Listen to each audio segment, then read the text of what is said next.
Bonjour à tous et bienvenue dans cette nouvelle vidéo de témoignages de soignants qui ont fait le choix de se reconvertir ou d'évoluer professionnellement. Aujourd'hui, j'ai le plaisir de recevoir Leslie, qui est infirmière de formation et qui a fondé Reconversion Soignant, un programme qui permet d'accompagner les infirmiers et les infirmières qui souhaitent se reconvertir vers les soins technico-esthétiques. Dans cette interview, Leslie va nous partager son parcours et en quoi consiste son activité aujourd'hui. Et elle va nous dire aussi quelques mots sur son programme d'accompagnement Reconversion Soignant. Donc si ça t'intéresse et que tu as envie d'évoluer vers les soins technico-esthétiques, je te conseille de rester connecté. Bonjour Leslie. Bonjour, enchantée, hein. Dans un premier temps, tu peux te présenter de la manière dont tu le souhaites et nous dire quelques mots peut-être sur ton parcours initial en tant qu'infirmière. Alors, moi, je suis diplômée depuis 2013. J'ai fait je suis de Marseille, donc j'ai fait aussi un contrat d'apprentissage. Donc, je suis sortie, de l'école et je suis rentrée, directement, en CDI, dans un hôpital et j'étais de nuit et j'ai fait 10 ans, de nuit et j'ai changé de poste, mais je suis restée, tout le temps de nuit. Et c'est vrai que je suis quelqu'un qui, se cherche, qui a envie de voir un petit peu, de tous les côtés, voir ce qui lui plaît.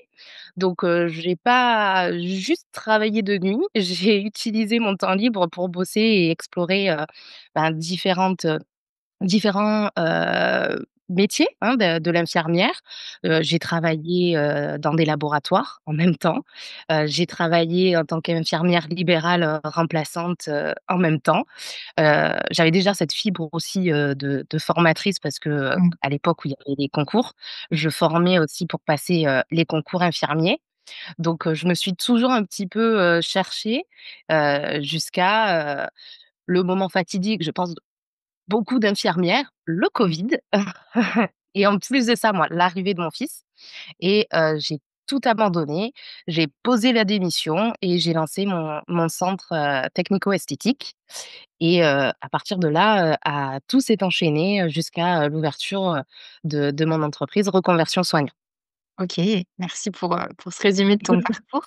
Est-ce que tu peux peut-être nous préciser, même si tu l'as un petit peu évoqué, mais les raisons qui ont fait que, bah, voilà, tu as voulu, quitter l'hôpital et qu'est-ce qui a fait que ça a été l'esthétique? Ouais. Au départ, quand on sort, quand on est diplômé, cette blouse blanche, c'est une vraie fierté. Mmh. On est tellement fiers de pouvoir la porter, de pouvoir gérer son service et petit à petit, au fur et à mesure des années, au final, ça s'est un peu dégradé et avec l'avantage que j'avais que j'étais un petit peu sur différents pôles, j'étais à l'hôpital, j'étais, infirmière libérale, j'ai vu que c'était pareil de tous les côtés, Mmh. qu'il y avait une surcharge de travail, que, la reconnaissance, un jour on nous applaudissait, le lendemain, c'était de notre faute.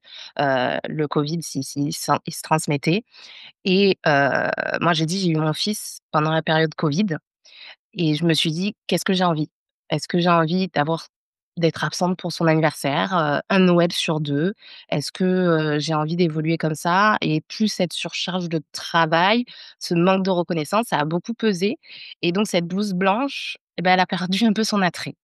Pourtant, je l'ai choisi parce que c'est un métier qu'on ne choisit pas par hasard, parce qu'on l'aime, ce métier et j'ai perdu un peu cet amour de cette blouse blanche et j'ai décidé de la troquer vers, un prendre soin différent. Sans la pathologie, parce que ça pèse aussi d'être des années dans la pathologie, dans les décès, d'être avec les personnes âgées qui sont dépendantes. Mmh. Donc, j'avais envie de continuer à prendre soin, mais autrement, de plus être dans la pathologie et avoir ce côté, heu, entre guillemets «plus léger» qui pouvait, me plaire et avoir et m'éloigner de ce manque de reconnaissance, qu'il y a énormément dans notre métier.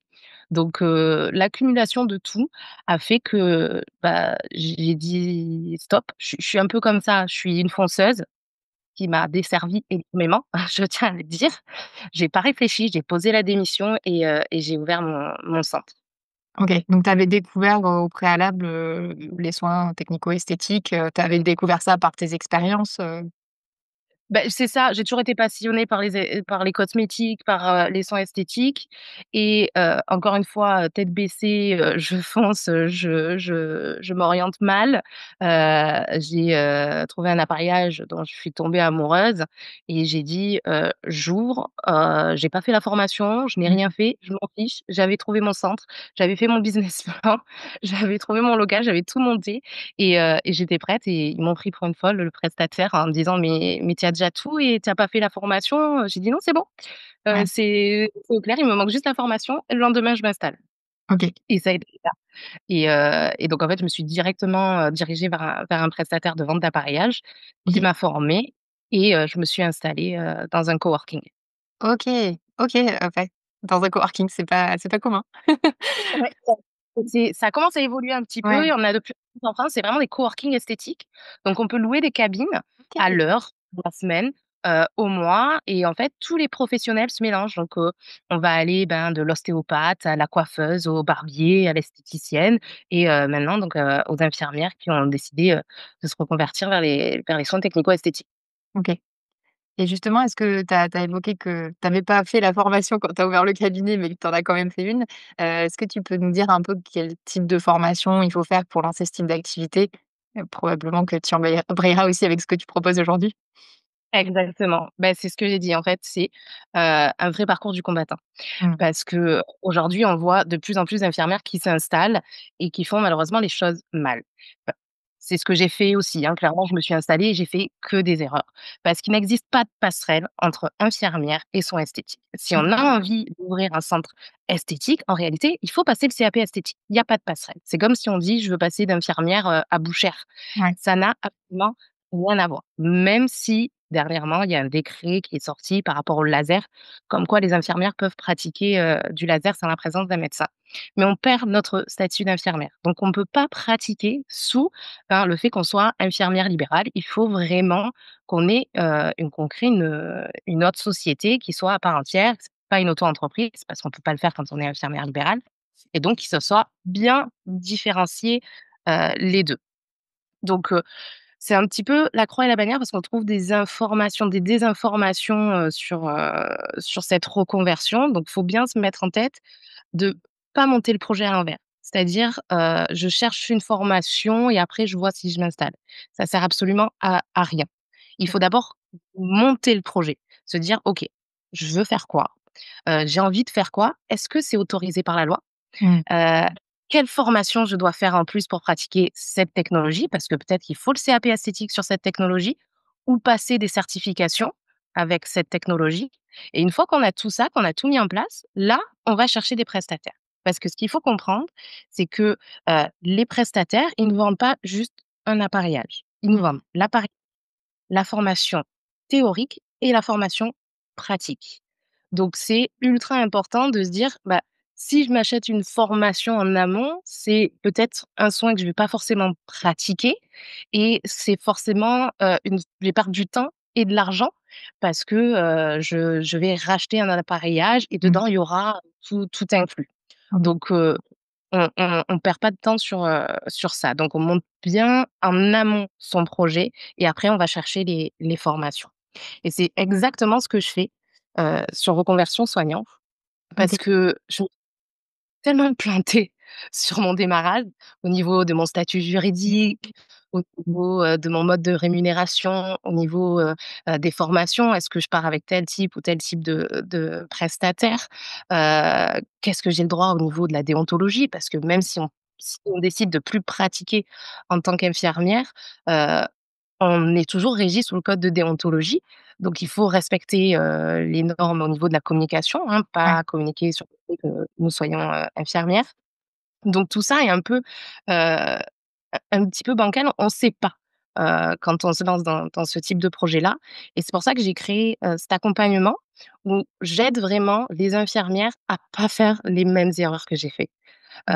On a vraiment des gros pôles pour aider sur toutes les points qui ont été casse-gueule pour moi, hein, clairement, pour, booster vraiment leur projet et éviter de perdre du temps et de l'argent, énormément sur le démarrage. OK. Donc en fait, les infirmières qui ont déjà, l'idée de se reconvertir dans ce domaine-là, en gros, elles peuvent passer par toi et tu vas les aider à définir le projet dans les soins, technico-esthétiques. C'est ça. En fait, on a vraiment 3 gros pôles. OK. Le premier pôle où on bosse, bah, c'est ce que j'ai dit, c'est structurer le projet. Ouais. On voit si elles sont salariées, on voit, si elles sont en libé, si elles sont en intérim ou au chômage et en fait, en fonction de leur situation pro, on a une expert comptable qui fait partie de l'équipe Mmh. qui va dire: «Bah, OK, on va monter une structure comme ça qui va être ce qui va être le plus intéressant pour toi avec ce type de mode de rémunération». On va faire des devis, on va monter le projet. Avant de lancer et d'injecter, de l'argent dans leur projet, on voit la rentabilité, business plan prévisionnel avant de se planter, hein, Ouais. clairement. Le 2e pôle, ça va être tout ce qui va être en lien avec le marketing. On a la designer, on a une agence marketing, on a des webmasters, c'est ceux qui créent les sites internet. On Ouais. essaye de créer une identité de marque qui soit totalement différenciante parce qu'on ne va pas se mentir, c'est un marché ultra concurrentiel. Mmh. Il y a déjà les esthéticiens, il y a déjà les médecins esthétiques et énormément d'infirmières, qui sont déjà, installées. Donc l'objectif, c'est créer une identité de marque qui pousse à fond sur la différenciation et le 3e pôle sur reconversion de soignants, c'est tout ce qui est formation. Donc on va avoir les formations des appareillages en présentiel. Ça, c'est obligatoire, pour nous. C'est très Mmh. important, hein, quand on touche, quand on fait du prendre soin, il nous faut ce présentiel et tout ce qui va être, bah, encore une fois, marketing, essayer de trouver, tous les canaux d'acquisition clients pour avoir un bon démarrage et être accompagné au mieux, bah, de l'agence marketing. On a un formateur référent pour booster, le projet. OK, super intéressant et est-ce que pour le coup, tu peux peut-être nous en dire un peu plus sur les différents types de soins qui existent? Tu vois, lesquels, tu peux faire en tant qu'infirmière? Est-ce qu'il y en a que tu peux pas faire? Est-ce que c'est possible que tu nous détailles un peu ça? Exactement. Alors, en réalité, beaucoup de gens se trompent en tapant sur, Google, «Que peut réaliser une infirmière, dans les soins esthétiques?» En fait, c'est pas du tout ce qu'il faut taper. C'est: «Qu'est-ce que j'ai le droit de pratiquer sans le CAP esthétique?» Et ça, c'est ultra important de bien le mentionner. Donc, ce qu'on peut pratiquer sans le CAP esthétique et notamment avec le diplôme infirmier, comme je l'ai dit, c'est le laser, l'épilation définitive. Attention, le décret stipule bien que on ne parle pas de détatouage avec le laser. On est bien sur, le laser non thérapeutique, c'est bien signalé sur le décret. Ensuite, sans le CAP esthétique, on va pouvoir utiliser des appareillages parce que, nous ne pouvons pas toucher avec notre main le client parce que maintenant c'est plus un patient. Il faut qu'il y ait un écart donc avec cet appareillage-là. Donc on va avoir des appareillages corps avec tout ce qui est cryolipolyse pour perte de poids, lipocavitation, radiofréquence, l'électrostimulation aussi. OK. Et on va avoir des appareillages visage, tout ce qui va être, des soins d'hydroporation, ou de la radiofréquence, des LED médicales, aussi et ce qui plaît beaucoup aussi aux infirmières, c'est la dermopigmentation réparatrice Mmh. pour supprimer les, cicatrices ou la reconstruction, mammaire après les Mmh. ablations qui peuvent être ultra intéressants et là, il y a une spécialisation à faire qui s'appelle, hygiène et salubrité OK. et qu'il faut passer. Donc chaque appareillage, comme j'ai dit, heu, on choisit d'abord ce qui nous plaît, hein, Ouais. forcément, on est sur une reconversion, mais il faut ensuite regarder: «Est-ce que je peux le pratiquer? Qu'est-ce que j'ai besoin de plus pour pouvoir le pratiquer?» OK. Oui, donc il y a quand même pas mal de choses qu'on peut faire, enfin que les infirmières peuvent faire sans forcément passer le CAP, esthétique. Tout à fait. OK. Tout à fait. Il faut faire en effet attention à la au niveau juridique. Ouais. Un exemple tout bête, moi j'ai commencé avec un appareillage de soin visage, heu, sans le CAP esthétique, je ne peux pas démaquiller la cliente. Donc il faut prévenir la cliente de venir démaquiller en amont. Ah ouais. OK. Oui, il y a des subtilités qui peuvent paraître, un peu étranges. Exactement. Donc OK. au final, le fait qu'on n'ait pas le CAP esthétique, des fois, ça peut être contraignant si on a envie de bien évoluer, mais sur le papier, techniquement, on peut commencer sans le CAP, mais si on va performer et avoir notre centre qui évolue rapidement, je pense qu'à un moment donné, si on veut continuer, faudra peut-être Ouais. passer le CAP. Oui. Oui, c'est pas un critère bloquant pour débuter, mais c'est quand même quelque chose, qui est un plus et ça peut être judicieux quand même de le faire. Exactement et on le voit, hein, quand on s'installe, donc on n'a pas le CAP, des fois, on va avoir quelques petites lacunes, notamment les soins du visage. On se dit, «Le diagnostic de peau, est-ce que je suis vraiment au clair dessus?» Donc c'est pour ça que dans Reconversion Soignant, on a une esthéticienne qui a, plus de 15 ans de métier et qui est une référente. Donc si on a des questions, hop, on va se tourner, vers la référente ou pareil, pour celles qui ont, des appareillages, perte de poids, si on n'a pas des notions de nutrition, ça risque de poser problème si on est sur une clientèle qui veut perdre du poids. On a aussi une personne référente, qui a un DU nutrition, une infirmière notamment, qui accompagne sur l'association appareillage et perte de poids, accompagnement nutritionnel. Tu as évoqué que tout à l'heure quand on discutait qu'il y avait un événement que tu allais faire le 7 juin. Est-ce que peut-être tu peux nous en dire un peu plus sur cet événement si ça intéresse certaines infirmières? Exactement. Bah, le 7 juin, on va faire un événement, bah, pour rencontrer déjà toute l'équipe de Reconversion Soignant et parce que je reçois énormément de messages, sur Instagram qui me posent à peu près toujours les mêmes questions. Comment je fais pour me former? J'arrête pas de leur dire: «Mais attendez, avant de vous former, d'abord, quel est votre projet?» Mmh. Donc l'objectif de cet événement, c'est de savoir où on met les pieds avant de se lancer, dans, quelconque formation et perdre du temps et de l'argent. Donc l'événement du 7 juin, ça permet d'expliquer, ben, comment on fait pour s'installer, comment on fait pour monter un projet, ben, qui va être viable et ce qui est très sympa, c'est que j'ai, organisé des ateliers. Donc ces ateliers, ils vont être là pour permettre d'être en petits groupes et pouvoir échanger avec les différentes personnes. On a des infirmières qui sont déjà installées et qui ont, déjà leur centre qui performent très, très bien, donc c'est bien d'avoir ce type d'échange-là. Il y aura des appareillages, donc ça, c'est ultra sympa. On va pouvoir manipuler, toucher, regarder comment ça fonctionne, poser des questions sur la rentabilité parce que faut forcément être, rentable dans ce type de projet-là et des ateliers, bah, avec la designer, avec l'agence marketing et le positionnement aussi de l'infirmière, dans, les soins esthétiques parce que, on prend soin, mais on prend soin différemment et on a vu qu'il y avait beaucoup de lacunes avec nos accompagnés, par rapport à ça. OK. Donc, on a plein de petits ateliers ultra sympas et ça permet, pour le 7 juin, pour les personnes qui seront présentes, de mettre un premier pied et de découvrir ce que c'est que cette reconversion, tester, voir si ça peut plaire avant de se lancer, OK. dans un projet qui risque peut-être de pas fonctionner et d'être sûr du nouveau métier qu'elles vont apprendre. OK. Et du coup, cet événement, c'est du présentiel, j'imagine, s'il y a les machines et tout ça? Exactement, ça se fait sur Marseille, donc de 9 heures à 17 heures et elles viendront donc le 7 juin, s'il reste des places, Ouais. pour booster, leur projet. Est-ce que tu peux peut-être nous dire un peu, tu as commencé à l'évoquer, mais les difficultés peut-être d'une reconversion quand on est infirmière et comment les dépasser? Est-ce que tu as des pistes ou des clés? Alors, je pense que je suis bien passée parce que je me suis vraiment perdue en tant qu'infirmière, tellement j'ai cherché, de chercher un petit peu ce qui pourrait me plaire. Parce qu'infirmière, on se dit que si on n'est pas bien dans le service, on peut changer de service, on peut Mmh. changer de secteur, on peut, faire du domicile, médecine du travail. Il y a tellement de choses et au final, vu qu'il y a tellement de choses, on est un peu perdu sur, ce qu'on a envie de faire. Puis on va pas il y a pas la possibilité d'aller tester et revenir en arrière pour reprendre, un autre poste. Donc je pense qu'il faut, se poser et pas partir immédiatement sur une formation comme j'ai dit, hein, au Mmh. niveau de la reconversion dans les soins technico-esthétiques.